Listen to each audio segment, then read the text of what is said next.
Vamos dar início à nossa última aula, essa aula que encerra aí um ciclo de discussão sobre ciência, método científico, dicas sobre obtenção de dados, escrita científica, tabulação de dados no Excel e assim por diante. E agora nós vamos finalizar com uma breve introdução sobre a análise de dados quantitativos. Eu não vou esgotar o assunto, é de fato uma introdução, uma breve introdução, porque vocês terão aí pelo menos 3 disciplinas que tratarão dos métodos quantitativos, né? Então, econometria, estatística 1 e 2. Bom, a estatística pode ser dividida conforme a sua utilidade, né? Ao fim a que o pesquisador dá a essa estatística.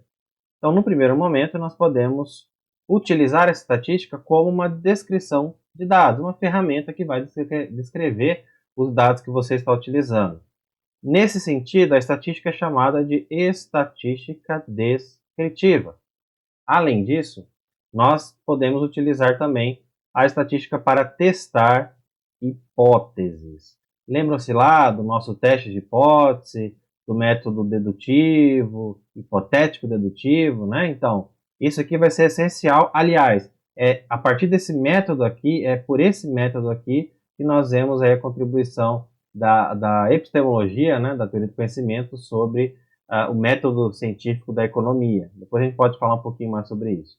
Mas, enfim, quando nós utilizamos nesse sentido aqui, com essa finalidade, nós chamamos de estatística inferencial. Ok? Vamos começar falando sobre a estatística descritiva. O que é, né? Bom, se refere a um conjunto de técnicas que tem como finalidade descrever, resumir, totalizar e apresentar graficamente dados de pesquisa. Toda pesquisa de caráter quantitativo vai ter que ter em algum momento, em alguma sessão, uma análise descritiva dos seus dados. Dentro da análise descritiva, nós temos algumas variáveis, né, que nós podemos mensurar. O primeiro que eu vou mostrar para vocês é um conjunto referente à distribuição de frequência. É uma técnica que permite a organização e análise de dados de acordo com a ocorrência de diferentes resultados observados. Vamos pegar um exemplo? Vamos imaginar que eu tenho um seguinte problema. Como você avalia as reportagens do jornal A Gazeta? Né? Vamos pegar um exemplo aí, jornal X, Y, Z. Veja aqui o resultado. Eu tenho essas opções: excelente, bom, razoável, ruim, péssimo e o total de questionários aplicados. Né? Então, veja, nós aplicamos 200 questionários. Desses 200, eu tenho aqui 20 disseram que o jornal é excelente, 34 disseram que é bom, 110 que é razoável, 24 que é ruim e 12 que é péssimo. Então aqui eu tenho uma frequência. O que significa frequência? Quantas pessoas disseram aquela mesma resposta, responderam a mesma coisa. Então 20 pessoas responderam excelente, 110 razoável. Na coluna aqui do meio, a coluna central, eu tenho a frequência relativa, que é essa mesma informação aqui, mas agora em percentual. Quantas pessoas disseram que a reportagem do jornal XYZ é excelente? 10%. Quantas pessoas disseram que ele é bom? 17%. Né? E assim sucessivamente até encontrarmos o 100%. E a frequência acumulada? Aqui na última coluna. A frequência acumulada nada mais é que a soma dos resultados encontrados. Então veja, quantas pessoas disseram que a reportagem do jornal XYZ é excelente? 20 pessoas, que equivale a 10%, né? Olha só, 10%. Quantas pessoas disseram que é bom? 34, que equivale a 17%. Mas quantas pessoas disseram que é bom e excelente? Ou seja, tem aí uma expectativa muito boa, né? Positiva em relação às reportagens do jornal. 10 mais 17, porque na verdade eu estou somando 20 mais 34. E o resultado vai ser exatamente 27, como está aqui. 82%, portanto, será a soma de quem respondeu razoável, bom e excelente, somando 82%. Certo? Se eu quiser pegar aí quem respondeu de ruim para cima e péssimo para cima, mas não faz sentido. o que faria sentido aqui é pegar quem respondeu que é razoável para cima, ou, para ser mais específico, né, quem respondeu de bom para cima, são aqueles pontos positivos, né, aquele que julga a reportagem como positiva, e ruim, péssimo, quem julga como negativa, razoável, como não tem aí uma opinião clara sobre o nível da reportagem.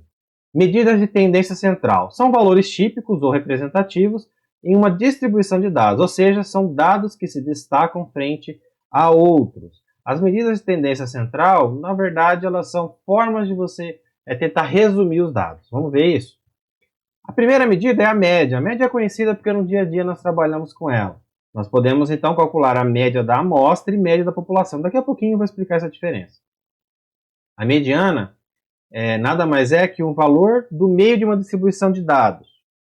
Olha só. Então, aqui o exemplo, né? Para encontrar a mediana, eu preciso colocar os valores um ao lado do outro, ou acima, né? Como vocês quiserem. E aí eu vou pegar exatamente o valor do meio. No caso aqui, 1, 3, 5, 9, 15. Eu tenho um número ímpar, né? De uma quantidade ímpar de dados. Esse número aqui, o 5, está bem no meio. Ele é a minha mediana. Se eu tiver uma quantidade par, como está aqui, ó, 6, né? 6 informações, 10, 15, 16, 20, 25 e 30. Eu tenho que pegar as duas centrais, somar e dividir por 2. E aí eu encontro a minha mediana. Okay? A moda, como o próprio nome já diz, a moda é aquele valor que mais se repete ao longo da série, das informações contidas. Nesse exemplo aqui, nós temos 3, 7, 15, 7, 9, 24, 14. O número 7 ele se repete pelo menos uma vez, né? Então apresenta uma vez e uma repetição. Nenhum outro valor se repete, logo 7 é a moda. Geralmente, quando você encontra esses dados em algum artigo, você encontra mais ou menos assim, né? Tem uma tabela com todos os dados informados, ó. São 8 informações, né? Como se fossem questionários apresentados aí. E você conseguiu captar a idade. Qual que é a média de idade desses entrevistados? Aí, cerca de 24, 25 anos. A mediana, 22, aqui, né? Tomou os dois aqui. Tomou e dividiu. E a moda 22. Vamos ver se é isso mesmo? 25, tem 26, 29, 22, 23, 20, 31, 32. Exatamente. Só o 22 que se repete. E as medidas de dispersão? As medidas de dispersão, elas se referem à distância dos dados reais em relação à média. Elas surgem, a necessidade dessas medidas se refere ao fato de nós geralmente trabalharmos com amostras e não com a população. O que é a população? A população é a quantidade total de dados que você trabalha, é a quantidade total de sujeitos que você está abordando. Então, por exemplo, suponha que você queira aí investigar uma informação sobre o consumo de carne em Cuiabá. E para isso você aplica o questionário, querendo saber aí o preço que o pessoal paga, né? Se aumentar, o que ele poderia fazer e assim por diante. Só que você não vai conseguir apresentar, né, aplicar esse questionário para os 500 mil habitantes de Cuiabá. O que você vai fazer é calcular uma amostra, né, uma amostra bem calculada, que realmente represente a população, tentando aí fazer um mix de aplicação dos questionários em bairros diferentes, em locais diferentes.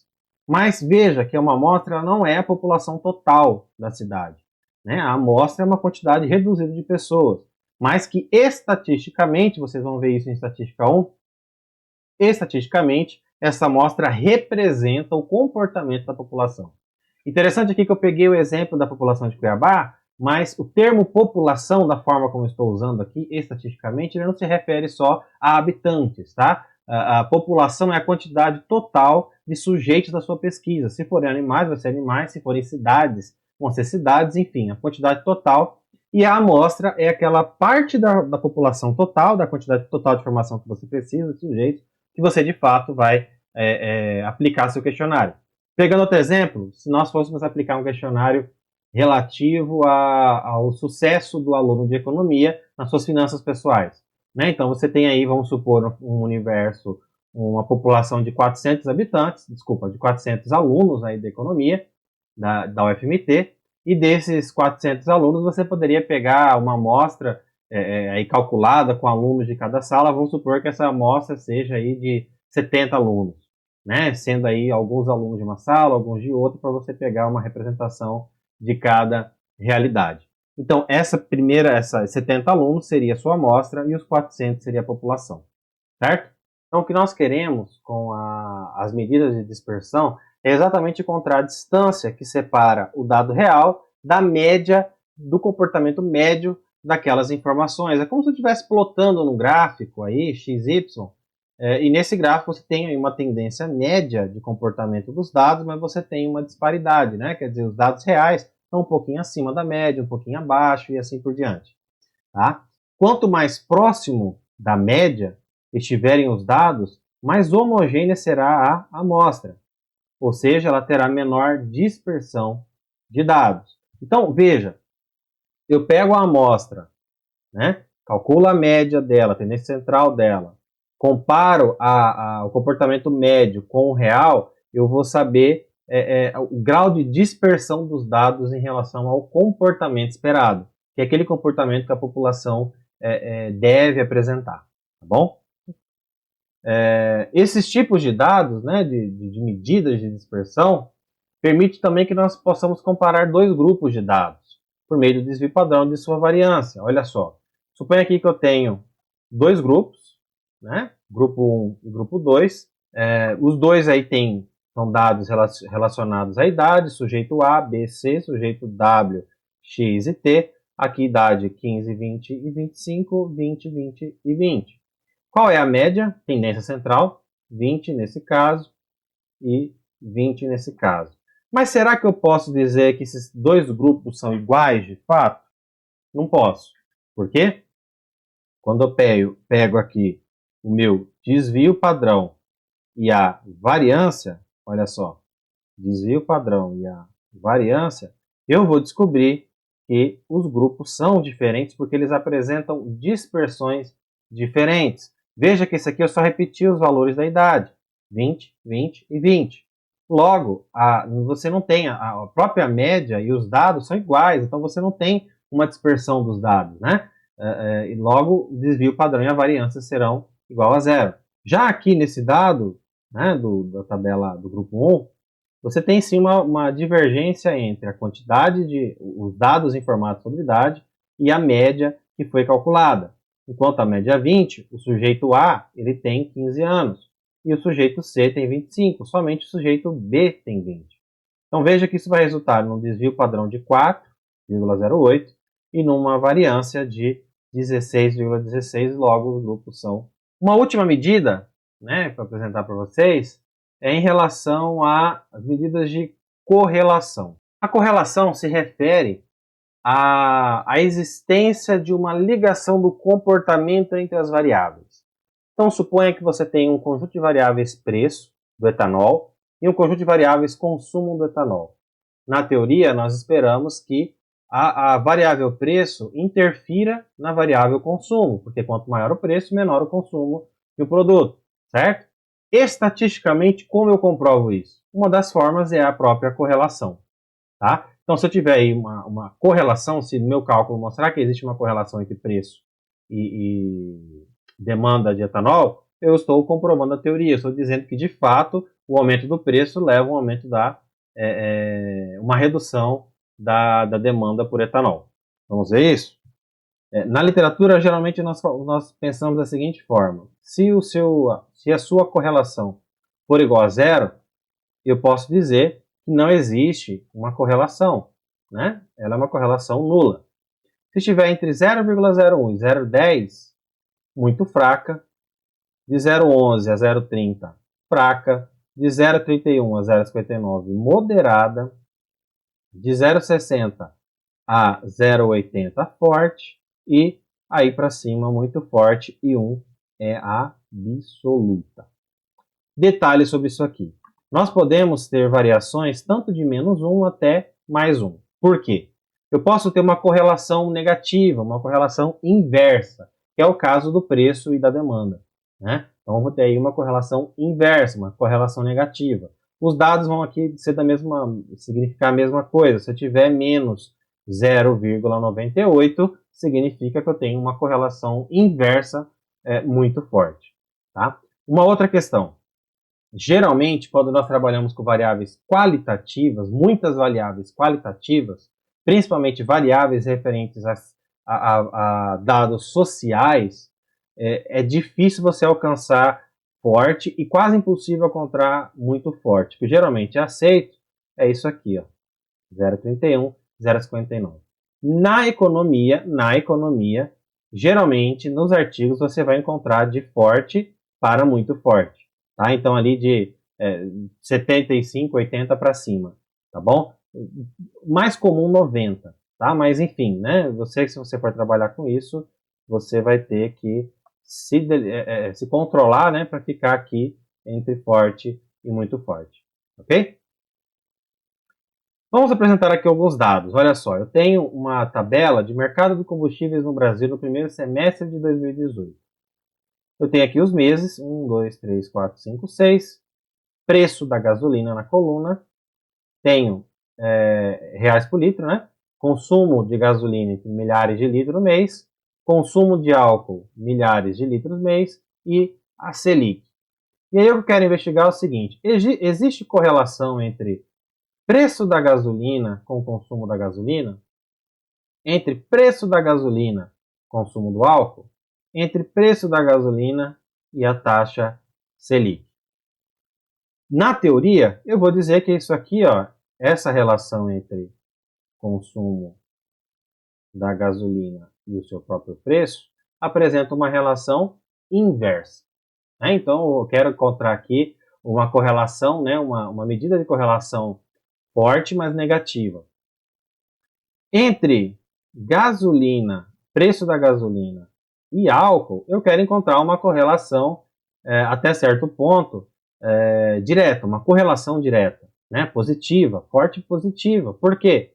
Álcool e gasolina são bens substitutos. Logo, se o preço da gasolina aumenta, a tendência é o consumidor migrar para o álcool. Logo, o consumo de álcool irá aumentar. Então, resumindo, aumenta o preço da gasolina, aumenta o preço do etanol. Mas e o preço da gasolina e a taxa Selic? A princípio não tem relação nenhuma, então o que eu espero é não encontrar uma correlação, ou pelo menos encontrar aí uma correlação fraca. Vamos ver? Olha só. A correlação entre, que é o R, né? A correlação representada pelo Rzinho minúsculo aqui. A correlação entre preço da gasolina e consumo da gasolina deu menos, olha só, né? Acertamos, né? 0,99, quase absoluta, tá ali muito forte. Como que eu interpreto isso? Existe uma correlação negativa muito forte entre as variáveis preço da gasolina e consumo da própria gasolina. E o Rzinho, ou seja, a correlação entre preço da gasolina e consumo do álcool, olha só, positiva. 0,98 também muito forte. Interpretação: existe uma correlação positiva muito forte entre as variáveis preço da gasolina e consumo do álcool. Se eu estou dizendo que é uma correlação positiva, né, como está aqui, ou negativa, você já tem que entender qual que é o comportamento, aí, o sentido do comportamento entre as variáveis, tá bom? Se for positiva, significa que o preço da gasolina, que ele está aqui na frente, ó, é o preço da gasolina aumentando, ele vai influenciar também um aumento, gerar aí um aumento no consumo do álcool. Mas se o preço da gasolina aumentar, como está aqui, ó, eu vou ter uma redução no consumo de gasolina, porque eu tenho uma correlação negativa. Então veja que a mesma informação, que é aumento do preço da gasolina, eu tenho duas possibilidades do consumo. Uma negativa relacionada ao consumo da gasolina e uma positiva relacionada ao consumo do álcool. E o Rzinho, a correlação relacionada ao preço da gasolina com a Selic, 0,05. Vamos voltar na nossa cola, olha só. 0,05 está aqui muito fraca. Interpretação: existe correlação positiva muito fraca ou quase nula entre as variáveis preço da gasolina e Selic. Por fim, eu tenho aqui o consumo do álcool comparado com a Selic, deu 0,17. Correlação positiva fraca entre as variáveis consumo e Selic. Eu também tiraria essa variável do modelo, ficaria somente com essas duas. Um fato importante: nós costumamos trabalhar com amostras e por isso a correlação calculada corresponde à amostra e não necessariamente à população. Por isso, a correlação está sujeita a uma margem de erro denominada nível de significância. O nível de significância, o pezinho, vai variar conforme o tipo de pesquisa e a área que estamos trabalhando. Nas ciências humanas e sociais, podemos utilizar 0,05 ou, né, que significa 5%. Em outras áreas, geralmente se usa 1%. Mas, sendo bem sincero, na economia nós também usamos 10% aqui, tá bom? Então, veja, o que isso significa? Além de olhar a correlação, eu também tenho que achar a margem de erro, né? Porque a margem de erro vai me dizer que, olha, eu tenho 5% de chance de errar aqui na correlação quando eu plotar as variáveis e formar um gráfico. Pode ser que ali 5% de chance, 1% de chance de eu ter um erro nessa plotagem do gráfico, né? Mas, enfim, normalmente em trabalhos acadêmicos nós encontramos essa afirmação da seguinte forma, olha só.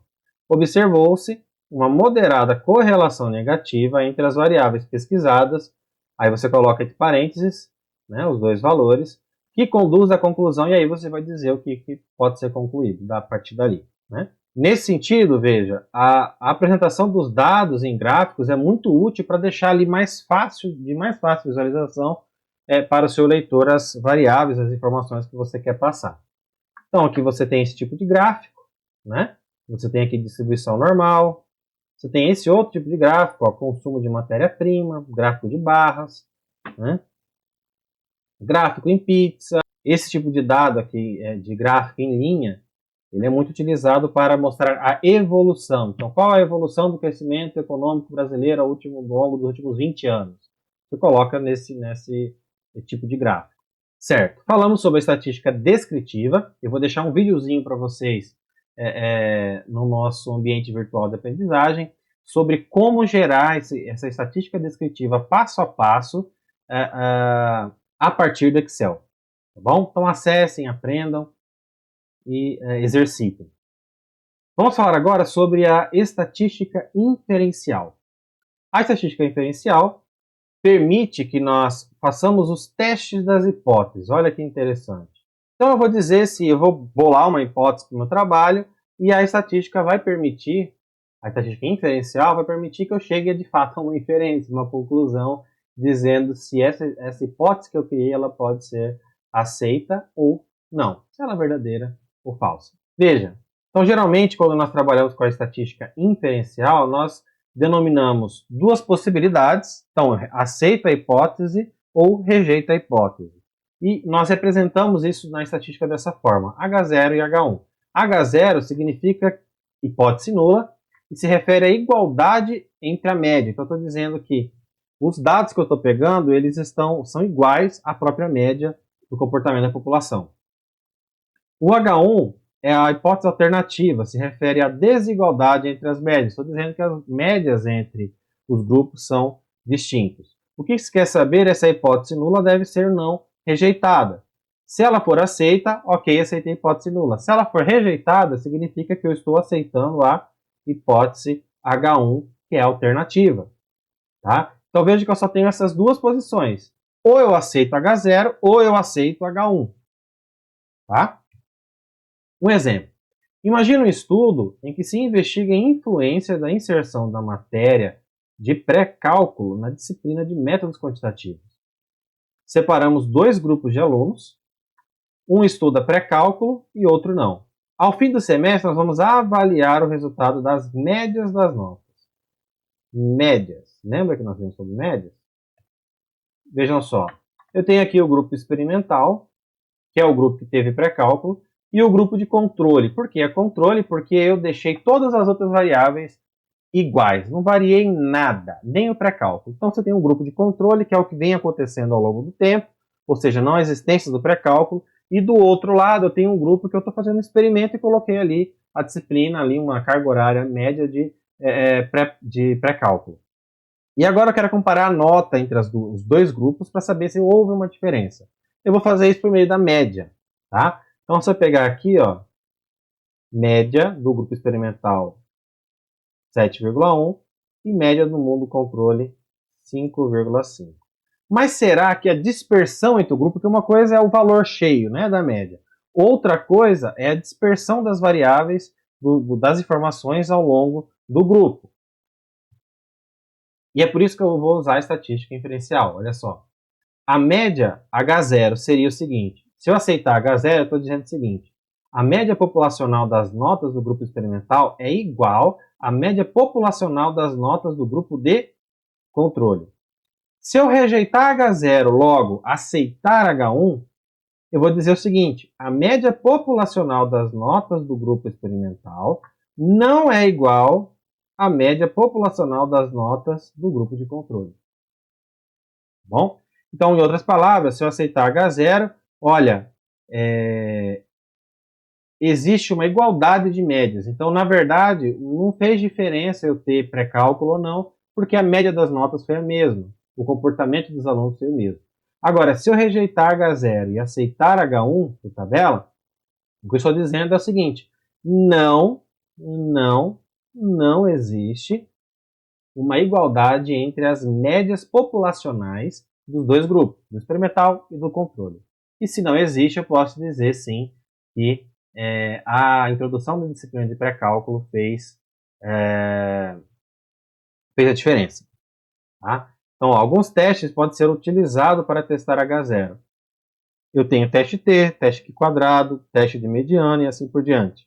Né? Cada um vai ser utilizado conforme a especificidade das informações que nós estamos coletando. Professor, mas isso é estatística, né? Mas como que seria isso na econometria? Na econometria, nós pegamos a correlação e o teste de hipóteses. Olha só. Esse aqui é o resultado, um dos resultados da minha tese. Eu não sei se eu apresentei para vocês já. Mas aqui eu estimei a demanda por fertilizantes do Brasil entre 96 e 2015. Então aqui eu tenho o intercepto, vocês já devem saber o que é isso. Aqui eu tenho a variável preço dos fertilizantes, crédito rural e IPR, que é o índice de preços recebido pelo produtor agrícola. Então o meu Y é a demanda e esse aqui são os X. Né? Então aqui eu tenho a correlação de menos 0,24, então é uma correlação inversa com o consumo, tem uma correlação positiva tanto do crédito quanto do IPR em relação à demanda. Né? Aqui eu tenho desvio padrão, aqui eu tenho estatística T e o p-valor. Então, ó, aqui embaixo eu vou ter o R quadrado, que é o que geralmente se utiliza, né? A gente não utiliza só o Rzinho aqui, utiliza o R quadrado para saber se o modelo está bem ajustado. Ou seja, o modelo em conjunto, o que acontece? Aquele Rzinho de correlação, eu pego uma variável em relação a outra, uma variável em relação a outra. Aqui na econometria, eu estou pegando as três variáveis em conjunto e influenciando a demanda por fertilizantes. Então, esses valores aqui, se eu for pegar individualmente, eles vão dar diferente, tá? Aqui eu tenho um R quadrado, portanto, o modelo está bem ajustado. Ó, então, aqui eu tenho uma forte correlação, muito forte, né? E aqui eu tenho estatística F, me validando o dado, né? E assim por diante. Então, acessem o ABA de vocês e façam os exercícios. Ficamos por aqui. Espero que vocês tenham aprendido aí um pouco sobre metodologia científica e qualquer dúvida estamos à disposição.